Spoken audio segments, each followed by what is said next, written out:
sudah memasuki pekan yang keempat namun tidak akan menjadi penghalang untuk kita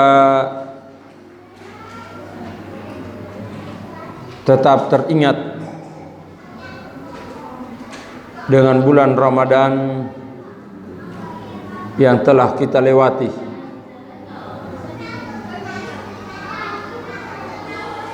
Dan inilah yang menambah rasa syukur kita bersama,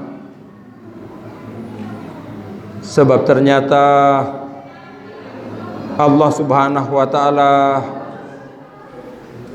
masih memberikan kesempatan kepada kita semua untuk menikmati bulan Ramadan itu, di mana kita sangat menyadari, bahkan yakin seyakin-yakinnya, jika bukan dan tidak karena perkenan Allah Subhanahu wa ta'ala, tentulah kita termasuk dalam bagian orang-orang yang tidak lagi bertemu dengan bulan Ramadan tahun ini. Dan hal itu dialami oleh sekian banyak orang dengan proses dan latar belakang yang sangat bervariasi. Bahkan tidak sedikit diantaranya melalui proses yang di luar dugaan sampai ke tingkat sangat tragis. Beberapa diantaranya bisa kita sebutkan, yang juga saya sempat menuliskannya di media sosial.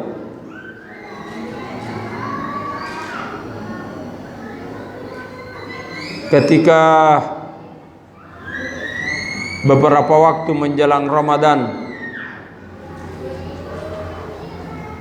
saya juga sudah memiliki beberapa agenda. Di antaranya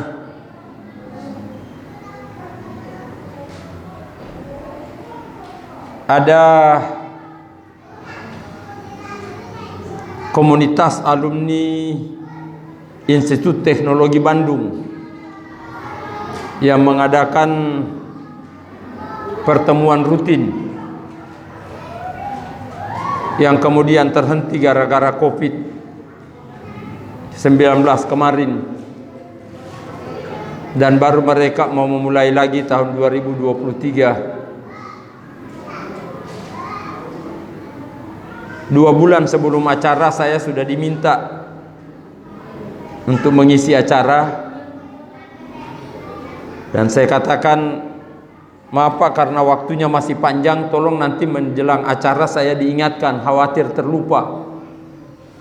Dia katakan, baik Ustadz, setiap pekan saya akan ingatkan. Jadi tiap hari Ahad saya di WhatsApp lagi, Ustadz jangan lupa jadwal Ustadz nanti akan mengisi acara. Ya, karena banyak tokoh besar yang akan hadir, karena alumni ITB, beberapa diantaranya adalah politisi, pejabat, dan pengusaha sukses. Rata-rata sudah S3, bahkan tidak sedikit yang guru besar. Saya selalu menjawab dan mengiyakan jadwal itu sampai 3 hari menjelang acara, tiba-tiba harus saya batalkan karena mendadak saya harus berangkat ke Sulawesi karena kakak tertua dari istri meninggal dunia. Ya, proses meninggalnya sangat tragis. karena dia lagi olahraga main tenis, sudah 3 kali menang. Dia minta istirahat dulu biar dilanjutkan kawan yang lain. Baru saja istirahat keluar dari lapangan, duduk di pinggir lapangan, tiba-tiba badannya bergetar, tidak lama kemudian jatuh. Dibawa ke rumah sakit, dokter memeriksa langsung mengatakan ini sudah meninggal sejak masih di lapangan tadi. Nyata-nyata dia berolahraga kepingin sehat, badannya tetap segar bugar, justru di lapangan dia menemui kematiannya. Hal-hal yang seperti ini sudah sering dan banyak kali terjadi, termasuk yang saya ceritakan di komplek Pertamina kemarin, bagaimana seorang ibu di Bekasi mati ketabrak mobil Avanza, yang tragisnya sebab mobil yang menabraknya adalah miliknya sendiri. Gara-gara dia minta tetangganya memindahkan tempat parkir mobilnya, karena ada tetangga yang punya hajatan mau bongkar tenda, khawatir besinya jatuh kena mobilnya, jadi persoalan. Diminta pindah, jalanan sempit, ibu tidak berani, dia minta tetangganya yang membantu memindahkannya. Ternyata betul dugaannya, tetangga yang bawa mobil tetap saja terperosok, masuk ke parit satu bannya. Dia buru-buru ke depan, tolong cepat pak digas lebih kencang supaya tidak masuk semua ban, dua-dua ban di belakang. Begitu diinjak gas, mobil langsung lompat nabrak ibu yang ada di depannya, yang pemilik mobil itu sendiri, dan matilah seketika. Dalam rentang waktu yang tidak terlalu lama, seorang tentara bersama istrinya di Balikpapan, tidak jauh dari kampus induk Hidayatullah, tempat Ustadz Arif sekolah di sana dulu. Menjelang masuk di pintu gerbang, tiba-tiba motornya ditabrak mobil Innova dari belakang. Meninggal dunia suami istri tentara ini. Yang ironis, sebab mobil yang nabrak adalah mobilnya sendiri, yang disopiri oleh putri kandungnya yang masih usia 15 tahun. Belum lagi yang terjadi di Magelang. Ada suami istri meninggal bersama anak sulungnya. Orang kaget, kok tiba-tiba mati mendadak 3 orang ini. Setelah diperiksa ternyata ditemukan kalau dia keracunan. Ditelusuri ternyata dia mati diracun oleh anaknya sendiri. Jadi bapak, ibu, kakak tertua mati bersamaan diracun oleh anaknya. Dan ini berbahaya, bisa menginspirasi banyak orang. Sebab racun yang digunakan dimasukkan di minuman tidak merubah warna dan rasa, sehingga orang kalau sekedar melihat tidak tahu kalau ada racun di dalamnya. Diminum pun rasanya tidak ada yang berubah. Nanti setelah racunnya masuk menggerogoti di dalam, baru kemudian orang tahu, dan seringkali terlambat untuk melakukan pertolongan. Rangkaian kejadian ini sengaja saya sampaikan untuk menambah rasa syukur kita, sebab Allah masih berkenan memberi waktu dan kesempatan kepada kita semua, khususnya di bulan Ramadan kemarin. Sebab bulan Ramadan adalah momentum waktu yang sangat mahal, di mana orang yang bertemu dengannya dan mampu memanfaatkan semaksimal mungkin, dia akan berpeluang besar meraih kesuksesan, keuntungan yang luar biasa. Pada kesempatan kali ini saya mencoba membahas mungkin hanya 2 atau 3 poin maksimal, hikmah di balik ibadah Ramadan yang kita lakukan kemarin. Yang mana 2-3 poin ini saja, kalau itu benar-benar berhasil mempengaruhi seseorang, maka dampak yang akan ditimbulkannya luar biasa. Inilah yang juga kemudian saya jadi khawatir. Bukan bermaksud menuding orang per orang, tapi realitas secara umum memberikan gambaran bahwa puasanya orang Indonesia kebanyakan itu jadi tanda tanya besar. Apakah diterima oleh Allah Subhanahu wa ta'ala? Sebab kenapa? Kalau benar-benar diterima, sesungguhnya tidak seperti ini. Pemandangan yang kita saksikan dalam kehidupan bermasyarakat di Indonesia ini sudah lama berubahnya. Yang salah satu indikasinya, para kandidat yang akan ikut di pemilihan umum, baik calon legislatif, anggota DPR atau bupati, wali kota, gubernur, apalagi presiden, itu akan kehilangan bahan kampanye andalannya untuk menjanjikan kesejahteraan. Kalau saja orang Indonesia ini puasanya benar semua. Sebab kenapa? Itu otomatis orang akan menjadi sejahtera dengan sendirinya. Makanya ada janji Allah Subhanahu wa ta'ala di dalam Al-Quran, siapa yang bertakwa kepada Allah, wa yarzuqhu min haitsu la yahtasib. Samarinda, Kalimantan Timur, bahkan ketika Covid saya juga mengisi khusus tahanan di Nusa Kambangan. Setiap kali saya ngisi di rumah tahanan itu, di lembaga pemasyarakatan, jamaahnya selalu membludak, penuh sesak. Saya tanya kepala LP-nya, memangnya kapasitas penjara ini berapa, Pak? Kok bisa sebanyak ini penghuninya?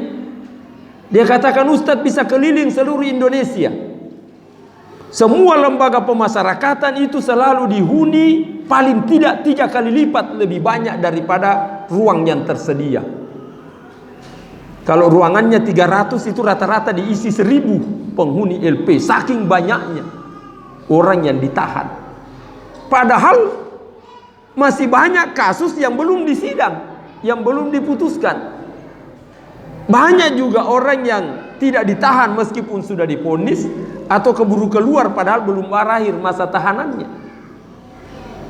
Ini yang saya katakan, saya curiga terus, di mana hasil puasanya orang-orang Indonesia ini, kok penghuni lembaga pemasyarakatan membludak terus. Satu di antaranya itu karena suka mengambil sesuatu yang bukan haknya. Nah, inilah menariknya, di zaman Umar itu tidak ada kasus yang dibawa ke pengadilan. Indahnya itu kalau orang berhasil ibadah puasanya.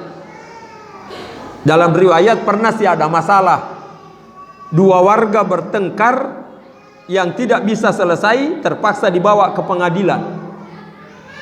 Itu gara-gara ada emas yang ditemukan di lahan yang digarap oleh pihak kedua selaku pembeli tanah. Ya, dia habis beli tanah, ketika tanah yang dia beli digarap, dia kaget ada emas ditemukan di dalamnya. Ditimbang-timbang lumayan beratnya, dihitung harganya, wah mahal ini. Apalagi kalau kayak sekarang harga emas per gramnya kisaran 1 juta dalam beberapa bulan terakhir. Dia kaget, dia ambil emas itu, dia cari pihak pertama yang pernah jual tanah kepadanya. Ternyata yang jual tanah itu sudah pindah rumah juga. Dia cari alamatnya. Begitu ketemu, dia katakan, alhamdulillah Pak, saya sudah lama keliling cari rumah Bapak. Akhirnya ketemu juga. Ada apa gerangan? Rupanya tanah yang Bapak jual kepada saya tempo hari ada emas di dalamnya. Terus bagaimana? Ya, emas itu saya bawa. Saya ingin serahkan kepada Bapak. Loh, kenapa diserahkan kepada saya? Ya karena itu hak Bapak. Oh bukan, itu sudah milik Bapak selaku pembeli tanah. Ah, kenapa begitu? Ya coba buka surat perjanjiannya, bahwa tanah dengan seluruh isinya itu menjadi milik pihak kedua selaku pembeli tanah, maka termasuk emas yang ada di dalamnya. Pihak kedua berkata, oh tidak mungkin begitu Pak. Memang surat perjanjiannya begitu, tapi kan Bapak tidak tahu kalau ada emas di dalamnya. Sebab kalau Bapak tahu pasti harganya lebih mahal. Wah, itu sudah rezeki kamu. Wah, tidak bisa begitu. Jadi gimana? Saya mau serahkan emas ini. Ini yang mereka pertengkarkan. Tidak ada yang mau mengambil emas itu. Ini yang dibawa ke pengadilan, minta diputuskan. Umar langsung tanya, kamu punya anak bujangan? Punya, Amirul Mukminin. Yang satu ditanya, kamu punya perawan? Punya. Ya sudahlah, nikahkan anakmu berdua, berikan emas ini menjadi bekal mereka hidup berumah tangga. Indahnya itu kehidupan kalau orang-orang sukses ibadah puasanya. Coba kita bayangkan, pernahkah kejadian seperti ini di Indonesia? Ada orang bertengkar sampai dibawa ke pengadilan karena menemukan emas dan sama-sama tidak berani mengambilnya. Jangankan emas, tanah saja sudah dijual, masih dijual lagi. Yang tambah pusing kita karena semua punya sertifikat, sama-sama asli, karena stempelnya sama, yang tanda tangan sama juga. Makanya pengadilan bingung buat keputusan yang mana benar, mana salah. Terpaksa celurit dan parang akan ikut berbicara untuk menyelesaikan persoalan. Ini indikasi puasanya bermasalah. Kalau orang puasanya benar, tahu kalau Allah memantau semua aktivitasnya, karenanya tidak berani membatalkan puasa meskipun tidak ada yang tahu, hatta istri atau suami, anak di rumah sekalipun. Sebab pada saat orang tidur semua, dia kunci kamar, ambil pisang, diam-diam makan. Itu tidak berani dilakukan karena dia yakin Allah tahu dijual beli dan isi yang ada di dalamnya. Makanya ketika Andi Malarangan, tahu ya Andi Malarangan? Ini mantan Menteri Pemuda Olahraga yang kemudian juga sempat merasakan jeruji penjara. Pernah berapi-api seminar di Hotel Binakutai, hotel terbesar di Balikpapan pada masanya. Dia mengadakan acara seminar DPD Hidayatullah Balikpapan, undang beberapa tokoh nasional. Waktu itu dari PAN Pak Amin Rais, dari PKS Anies Mata, dari Golkar Priyo Budi Santoso, dari PDK Andi Malarangan. Ditantang oleh seorang mahasiswa, berani tidak Pak Andi buat keputusan semua koruptor di Indonesia harus dihukum mati? Pak Andi mengatakan, kalau itu yang Anda tuntut, dari sekarang saya menyerah. Tidak mungkin keputusan itu dibuat di Indonesia ini. Kalau begitu kami tidak mau mendukung Pak Andi. Ngapain didukung kalau tidak berani buat keputusan hukum mati koruptornya? Dia katakan, Anda jangan terlalu nekat menuntut seperti itu. Sebab kenapa? Kalau di Indonesia diputuskan dihukum mati semua koruptor, saya khawatir kalau habis penduduknya Indonesia ini. Apa maksudnya Pak Andi? Ya habis kita dihukum mati semua. Sebab korupsi di Indonesia ini sudah bagian dari budaya orang Indonesia. Kalau tidak terlibat korupsi itu berarti barang langka. Aneh kalau ada di Indonesia tidak ikut korupsi. Dia gambarkanlah satu contoh, meskipun dia juga tidak sebutkan di mana kejadiannya, siapa orangnya. Dia katakan, saya cuma contohkan begini. Ada pernah guru diinterogasi Gara-gara guru sekolah ini, mudah-mudahan bukan di Musirawas sih, apalagi di kawasan sekitar sini. Kerjanya guru ini hampir setiap bulan diperas murid-muridnya. Ada saja alasannya untuk minta uang. Infak inilah, sedekah inilah, bantuan inilah. Apalagi sedekah namanya tapi bayar wajib. Kalau tidak bisa bermasalah sekolahnya kemudian. Orang tua pada gelisah semua. Apa ini guru kerjanya meras murid terus? Ketika gurunya diwawancarai, kenapa bapak ibu diperas terus muridnya? Jawabannya enteng. Pak, kalau mengharapkan gaji sekarang, mana cukup untuk biaya hidup? Tidak usahlah macam-macam, cukup biaya perjalanan saya dari rumah ke sekolah tiap hari bolak-balik. Saya ini naik motor. Bukan cuma BBM yang naik terus. Kadang naiknya tengah malam kita juga tidak tahu. Tiba-tiba ngisi bensin, naik lagi harganya. Padahal sebelumnya katanya tidak akan naik-naik. Tapi yang bikin pusing saya bukan BBM-nya. Terus apa? Pak Adi masih ada ya? Udah pulang. Yang paling bikin pusing saya itu polisinya. Kenapa polisi? Tiap hari saya dirazia. Ada terus alasan dicari-cari polisi supaya saya kena tilang, disuruh bayar lagi. Kadang saya lupa pakai helm, kena tilang. Pakai helm masih diminta STNK SIM. Sudah bawa STNK SIM, dicari lagi spionnya lah yang tidak ada satu, atau terpasang kacanya pecah, lampunya tidak menyala, segala macam. Pokoknya dicari-cari alasan sampai ketemu. Saya diperas sama polisi. Maka apa boleh buat? Untuk bayar polisi setiap bulan yang merazia saya, terpaksa murid-murid yang saya peras. Akhirnya polisinya dicari. Ketemu ditanya, Bapak ini kenapa razia orang terus? Biar tidak ada surat perintah dari Kasat Lantas, apalagi Kapolres, razia juga. Ada saja alasan dicari-cari supaya orang bisa diperas. Jawabannya sama dengan guru tadi. Mana bisa kita hidup kalau mengandalkan gaji sekarang?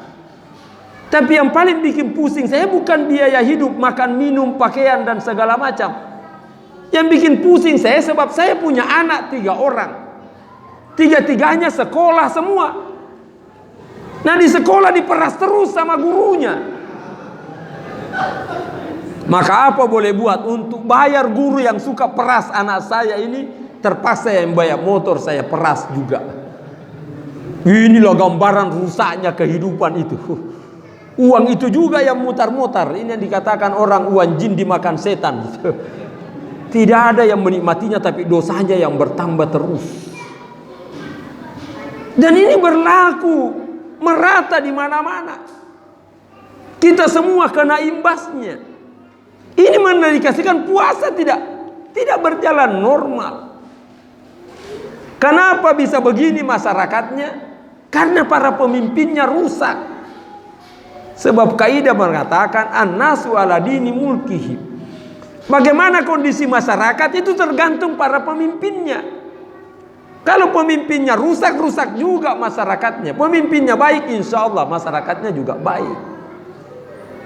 Nah di zaman Umar bisa seperti itu karena Umar memang menjadi contoh, menjadi pemimpin yang luar biasa. Betapa tidak sampai ke tingkat Umar itu pernah kerja lembur di kantor, yang sampai malam tidak pulang-pulang ke rumah, padahal anaknya punya hajat dengan bapaknya. Anaknya nunggu-nunggu, malam bapak belum pulang. Dia susul ke kantor. Dia ucapkan salam, bapaknya jawab, langsung dorong pintu mau langsung masuk. Ternyata pintunya dikunci. Pak, buka pintunya, saya mau masuk. Tunggu dulu nak.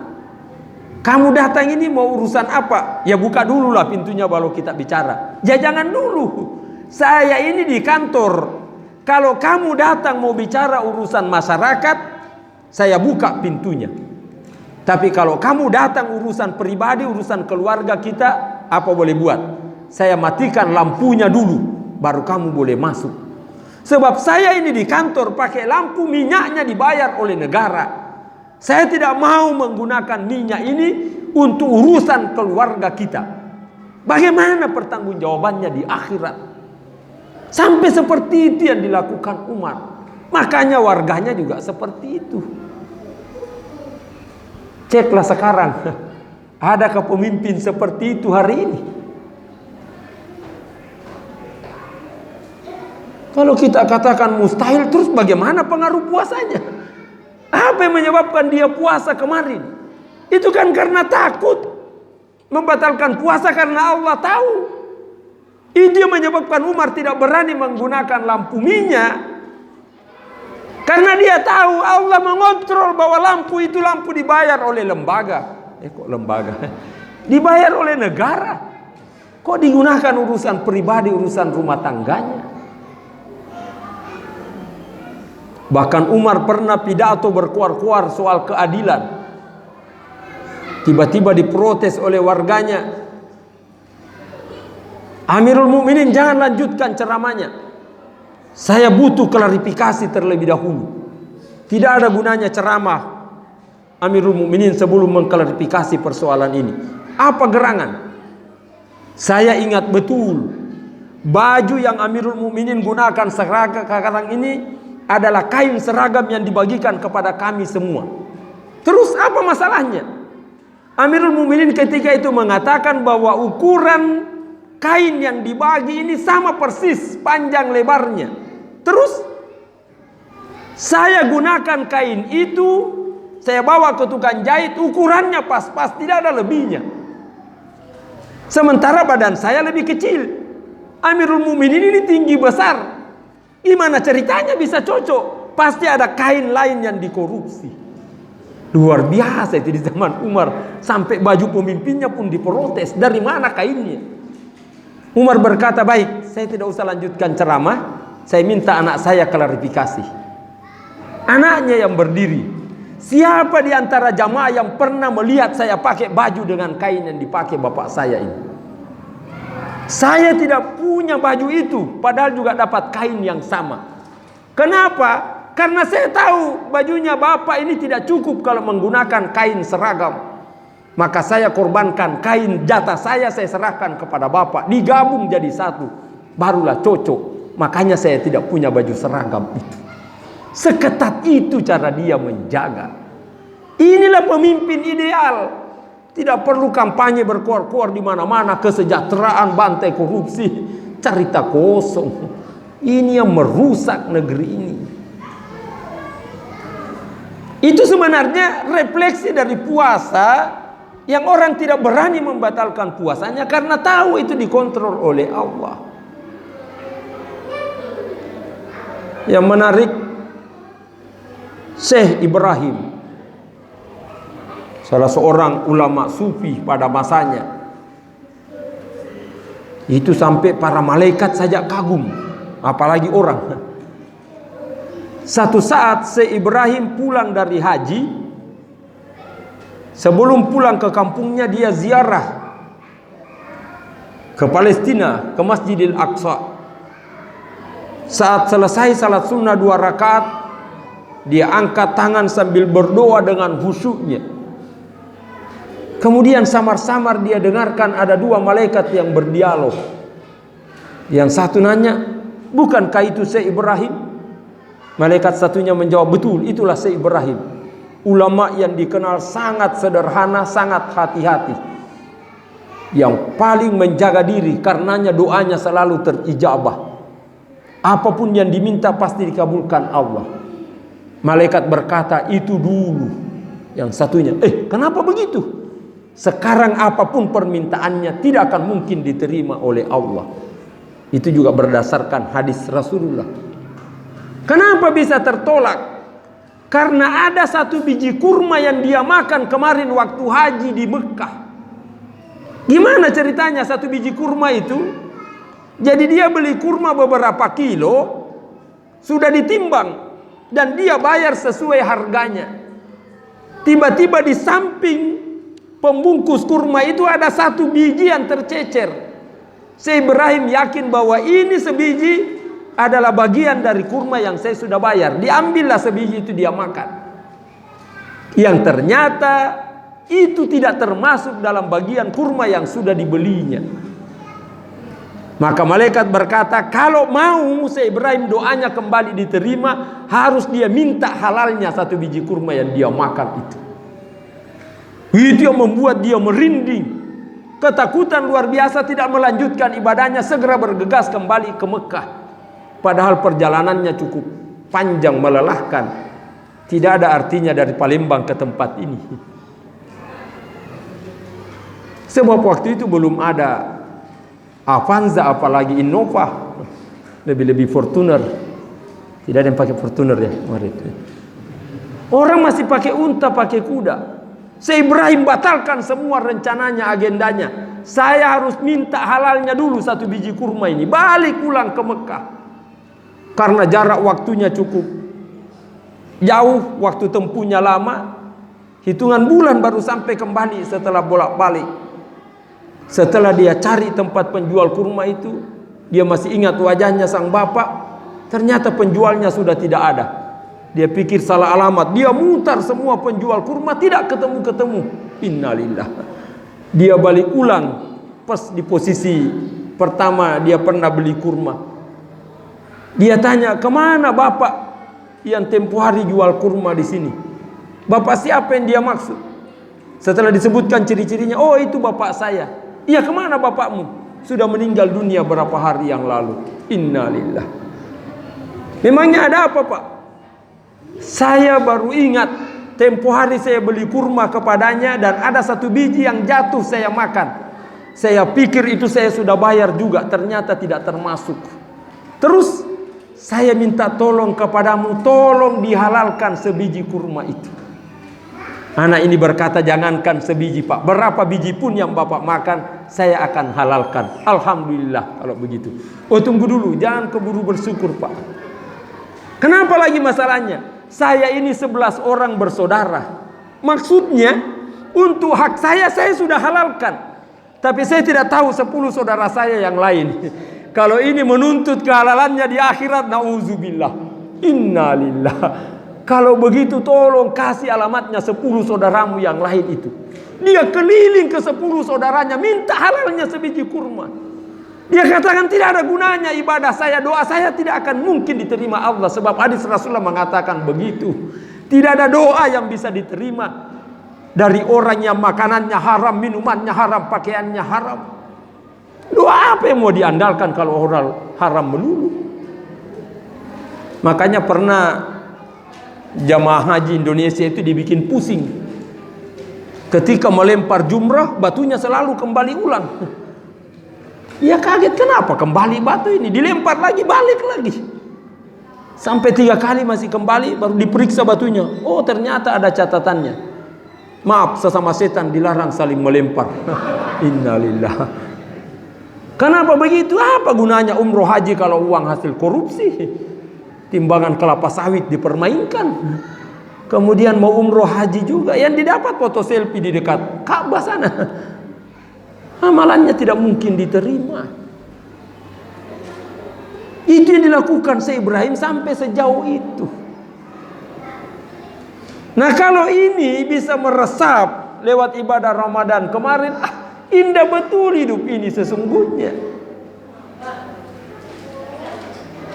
Tapi lagi asik-asiknya puasa kita tiba-tiba dibikin pusing dengan Pak Menko Mahfud MD. Ternyata ada 349 triliun dimainkan oleh para petugas pajak. Innalillah. Ini kalau 300 triliun dibelikan cendol, tenggelam Musirawas ini. Saking banyaknya. Itu baru pajak dan hanya baru segelintir orang, belum yang lain-lain. Saya pernah diundang di Maluku Utara. Saya kaget karena harus naik pesawat kecil. Dan inilah seumur hidup saya naik pesawat, bukan cuma tas yang kita bawa ditimbang, tapi biar penumpangnya harus ditimbang juga. Wih, kok penumpang ditimbang? Ini pesawat kecil pak, tidak boleh lebih beratnya. Sehingga saya juga ikut ditimbang. Untungnya karena agak kurusan, lolos. Kalau sedikit lebih gemuk bisa batal berangkat. Ya pilot kopilotnya di depan kita lihat langsung, penumpangnya cuma 8 orang. Terbang di atas hutan, pesawat kecil. Begitu mendarat saya kaget, ya Allah, ada kota di tengah hutan. Ternyata tambang emas besar. Saya diinapkan di guest house kayak hotel bintang 5, fasilitas di dalamnya. Begitu juga makanannya. Saya iseng-iseng tanya tim manajemennya, ini berapa pendapatan perusahaan ini sebulan? Kok bisa sehebat ini fasilitasnya? Dia katakan, Ustadz, 1 bulan pendapatannya perusahaan ini lebih besar dari APBD 1 tahun provinsi. Ya Allah,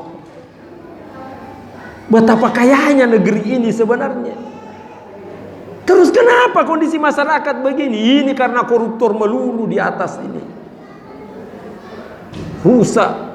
Makanya Abraham Samad ketika menjabat ketua KPK, kita undang di Silatnas Hidayatullah 10 tahun yang lalu. Beliau bercerita, tidak usahlah semua kekayaan negara, cukup tambang saja.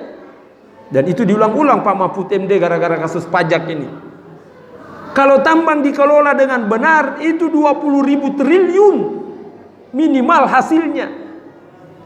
Makanya Pak Mahfud hitung-hitung, semua orang di Indonesia, mulai yang baru lahir kemarin sampai orang tua yang mau mati besok, tanpa kerja bisa terima uang 10 juta cuma-cuma setiap bulan. Itu baru dari hasil tambang. Tapi karena orang seenaknya ngambil yang bukan haknya, inilah yang membuat kacau negara ini. Yang lebih parahnya sebab pengelola zakat begitu juga. Ya mudah-mudahan bukan di Hidayatullah yang kayak begitu. Sebenarnya saya mau rinci lebih jauh, takut tambah banyak yang tersinggung. Nauzubillah. Itulah yang menyebabkan kenapa Rasulullah dan sahabat itu tergila-gila betul dengan Ramadan. Memang luar biasa pengaruhnya. Efeknya itu dahsyat dalam membentuk mental spiritual orang. Enak hidup ini. Ini baru 1 poin. Belum poin-poin yang lain. Kita coba bahas poin yang kedua. Lewat ayat yang saya bacakan pada muqaddimah tadi. Bulan Ramadan itu bulan diturunkannya Al-Quran. Karenanya dinamakan Ramadan itu juga dengan Syahrul Quran, bulan Al-Quran. Diharapkan supaya umat Islam setiap bulan Ramadan, intensitas interaksi dia dengan Quran itu voltasenya lebih meningkat dibanding di luar bulan Ramadan, supaya itu punya pengaruh dampak positif pada dirinya. Sebab orang yang interaksinya dengan Quran intens itu akan luar biasa. Tidak usahlah paham artinya, mengerti maksudnya, apalagi mengikuti petunjuknya. Dibaca saja Al-Quran itu pasti sudah punya pengaruh, sebab dia mukjizat. Tidak sama dengan bacaan tulisan lainnya. Makanya salah seorang orang kaya di Jakarta yang pernah mewakafkan tanah di Hidayatullah, yang nilainya sekarang ini sudah puluhan miliar, sebab tanahnya sekarang ini bernilai 35 juta 1 meter, dan itu ribuan meter yang diwakafkan ke Hidayatullah. Dia bercerita, saya pernah punya masalah berat di kantor, pusing saya menyelesaikannya. Maka untuk menenangkan diri saya kepingin pulang ke rumah istirahat. Tapi belum meninggalkan ruangan tiba-tiba telepon berdering. Ternyata telepon dari istri, lapor ada masalah juga di rumahnya. Innalillah, saya mau bagaimana ini? Di kantor masalah, pulang ke rumah masalah juga.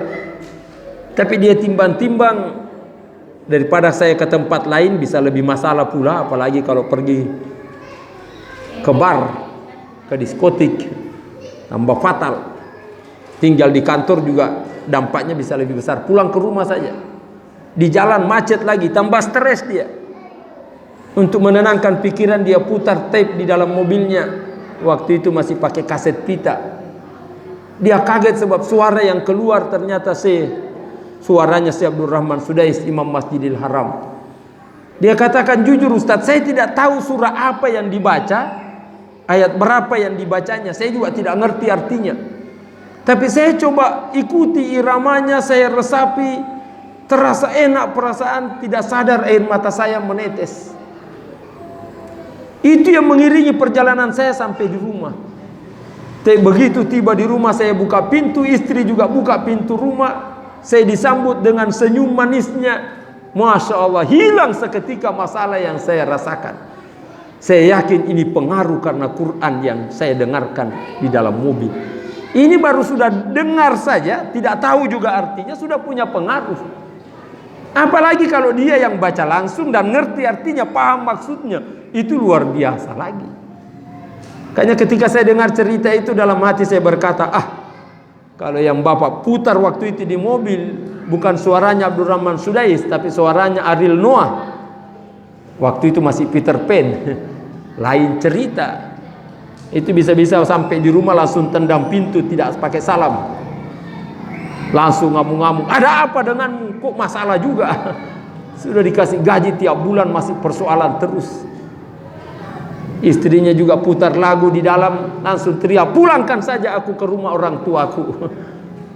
Ributlah suami istri. Makanya sering saya katakan, kalau ada suami istri suka ribut, termasuk anak susah diatur, mertua marah melulu, pembantu menjengkelkan, tetangga menambah persoalan, tidak usah konsultasi kemana-mana, periksa rumah tempat kita tinggal.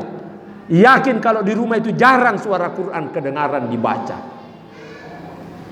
Ya, sekali lagi, kalau ada orang yang suka bermasalah di dalam rumah, pastikan bahwa di rumah itu jarang suara Quran kedengaran dibaca. Sebab Quran ini mujizat, pasti bekerja mujizatnya kalau sering dibaca. Bagaimana Indonesia ini tidak bisa selesai masalahnya? Karena memang Quran itu jarang dibaca. Bagaimana mau dibaca kalau orangnya tidak ngerti baca Quran? Waktu saya tugas di Dumai tahun 92-93, kita pernah mengundang Dr. Imaduddin Abdul Rahim, Bang Imad, Ketua Dewan Pakar ISMI. Dia cerita, saya pernah mengadakan pelatihan manajemen di Universitas Islam Indonesia khusus para dosen. Dan dia kaget luar biasa, dosen-dosen yang dia tes Universitas Islam itu disuruh baca Quran semua, dibagikan mushaf yang tanpa huruf Latin. Kelabakan. Tidak sampai 20% yang bisa baca Quran. Innalillah. Dosen Universitas Islam tidak bisa ngaji. Bagaimana bukan dosen Universitas Islam? Apalagi yang bukan dosen. Sama ketika saya mengisi acara di Universitas Tadulako di Palu, Sulawesi Tengah, yang puluhan ribu mahasiswanya. Pembantu rektornya terus terang dalam sambutan Ustadz, laporan dosen agama, ternyata mahasiswa yang kuliah di Untat ini 80% lebih tidak bisa baca Quran. Saya langsung membayangkan, innalillah, kayak apa kalau mereka jadi anggota DPR, jadi bupati, wali kota, gubernur. Mau dibuat apa negara ini kalau baca Quran saja tidak tahu? Puncaknya ketika saya ke Sulawesi Tenggara di Kabupaten Bombana, diundang oleh bupati. Staf bupati cerita waktu saya bicara sama Ustadz, saya pernah ngantar pejabat.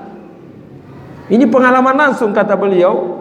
Saya hadiri acara di pesantren yang mengaji Quran di depan itu anak-anak umur belasan tahun, tanpa buka mushaf, suaranya enak, lagunya merdu.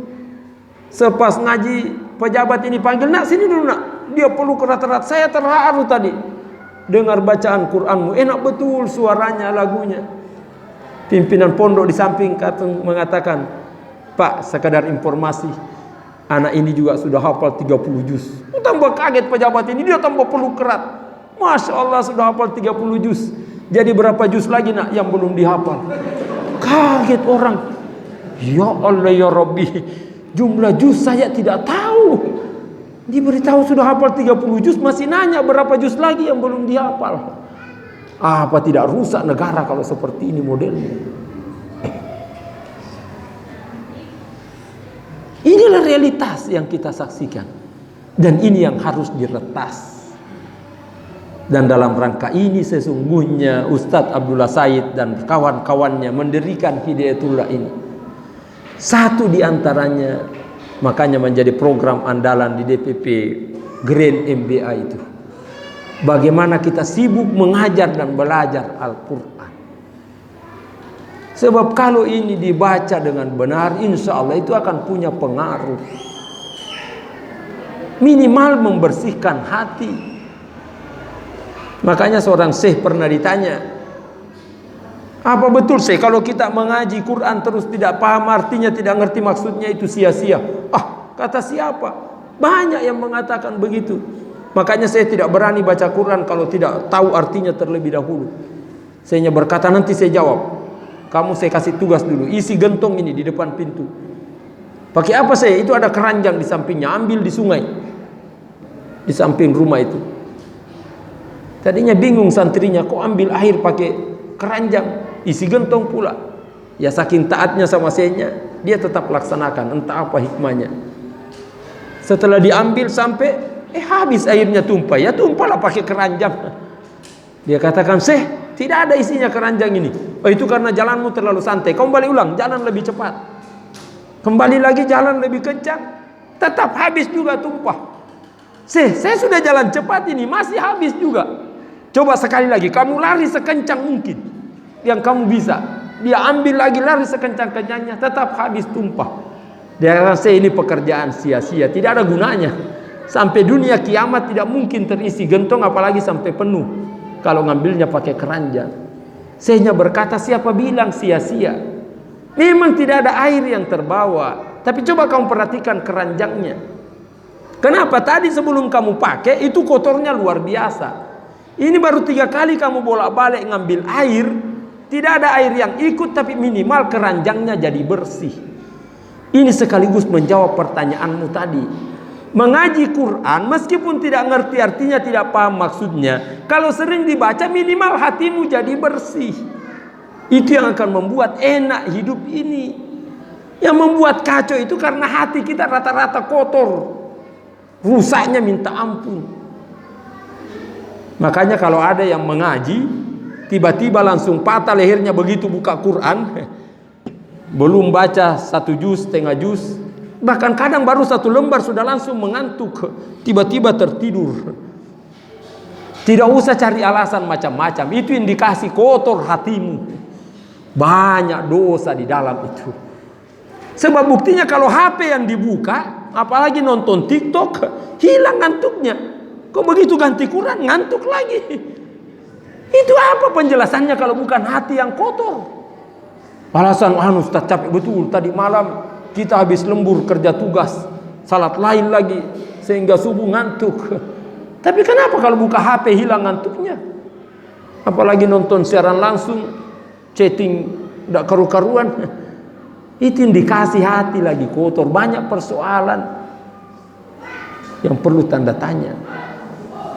Apalagi kalau uang zakat, uang sumbangan banyak diselesaikan, nauzubillah. Imam Syafi'i yang dikenal orang hatinya sangat bersih, sampai kalau dia baca buku, bahkan baca Quran, harus ditutup halaman sebelahnya, sebab semua yang dibaca langsung dihafal seketika. Itu luar biasa kecerdasannya. Salah satu penyebabnya itu memang dijaga kebersihannya oleh bapak ibunya. Dalam riwayat diceritakan Imam Syafi'i pernah ditinggal oleh bapak ibunya di rumah menghadiri majelis taklim seperti ini, dititip sama adik istrinya. Setelah pulang dari majelis taklim, kaget bapak ibunya Imam Syafi'i yang masih balita ketika itu, sebab dia temukan lagi disusui oleh tantenya. Kaget, kenapa kamu susui anak ini? Begitu kamu tinggal tadi, dia langsung nangis. Saya sudah gendong keliling, saya ayun, saya macam-macamin, tidak mau diam. Apa boleh buat, pilihan terakhir terpaksa saya susui. Begitu saya susui, dia langsung diam. Apa yang dilakukan bapak ibunya? Langsung masuk di dalam kamar, kunci pintu, ditungging Imam Syafi'i, diangkat kakinya, digoncang-goncang. Tidak cukup sampai di situ, dikorek-korek mulutnya sampai berdarah-darah. Dipaksa memuntahkan ASI yang habis dia minum. Dia khawatir kalau ASI yang diminum dari tantenya ada hal yang subhat di dalamnya, apalagi haram. Mau ditanya takut tersinggung, apa boleh buat? Terpaksa dikorek sekalipun berdarah-darah. Jangan sampai ada haram yang diminum dari ASI itu. Sehingga kalau kita ada anak yang susah diatur, hati-hati. Jangan-jangan banyak haram yang kita kasih kepadanya. Itu yang membuat dia suka membangkang, suka menantang macam-macam. Na'udzubillah min dzalik. Ini baru di dunia, belum kita bicara di akhirat. Dan inilah konyolnya, entah dari mana, kenapa kemudian orang hanya sensitif makan sesuatu yang zatnya haram. Takut makan babi, kenapa haram? Takut minum khamar, kenapa haram? Takut main judi, haram. Tapi kalau korupsi tidak apa-apa, padahal haram juga. Uang zakat tidak dilapor semua, tidak masalah, padahal haram juga. Uang infak harusnya disetor ke bendahara, dijadi tambahan modal untuk mudik, tidak apa-apa, ya haram juga. Nanti mobil yang digunakan tiba-tiba bermasalah di jalan, dituntut ganti rugi sama pemilik mobil yang dirental atau macam-macam. Hati-hati, itu indikasi ada sesuatu yang bermasalah.